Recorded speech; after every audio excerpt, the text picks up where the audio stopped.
ધાનેરા વિધાનસભાના ધારાસભ્ય માવજીભાઈ દેસાઈએ વિધાનસભા ગૃહમાં બટાકાના પોષણક્ષમ ભાવ મુદ્દે રજૂઆત કરી। બનાસકાંઠા તેમજ વાવ-થરાદ વિસ્તારમાં મોટા પાયે બટાકાનું વાવેતર થાય છે, પરંતુ છેલ્લા કેટલાક વર્ષોથી ખેડૂતોને યોગ્ય બજાર ભાવ ન મળતા આર્થિક સંકટ ઊભું થયું છે। ચાલુ વર્ષે પણ ભાવ ગગડી જતા ખેડૂતોને ભારે નુકસાન ભોગવવાનો વારો આવ્યો છે।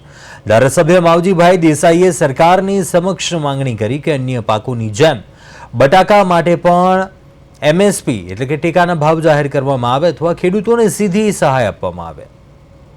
1500 કરોડના ખર્ચે આવી અને મોટા ભાગના ગામોના તળાવો ભરવાનું કામ કર્યું છે, એ બદલ પણ હું માનનીય મુખ્યમંત્રીનો આભાર માનું છું।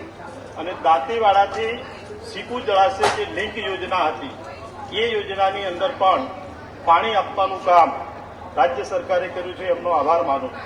સાથે સાથે કૃષિ મંત્રી શ્રી જીતુભાઈએ જે બધા ગુજરાતની અંદર આ વર્ષે જે રાહત પેકેજ જાહેર કર્યું અને ખેડૂતે જગતનો તાત છે, ત્યારે ખેડૂતોને ખૂબ મોટી આર્થિક સહાય કરી છે, એ બદલ પણ રાજ્ય સરકારનો આભાર માનું છું।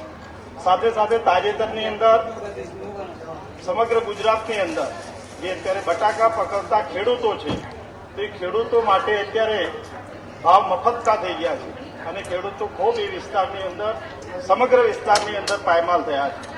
તો રાજ્ય સરકારને વિનંતી પણ કરું છું કે જે રીતે બીજા બધા પાકોનો એમએસપી છે, એ રીતે બટાકાના પાકની અંદર પણ ખેતીની અંદર કંઈક વળતર મળે અને ખેડૂતોને સહાય મળે, એ પણ આજના તબક્કે હું રાજ્ય સરકારને વિનંતી કરું છું।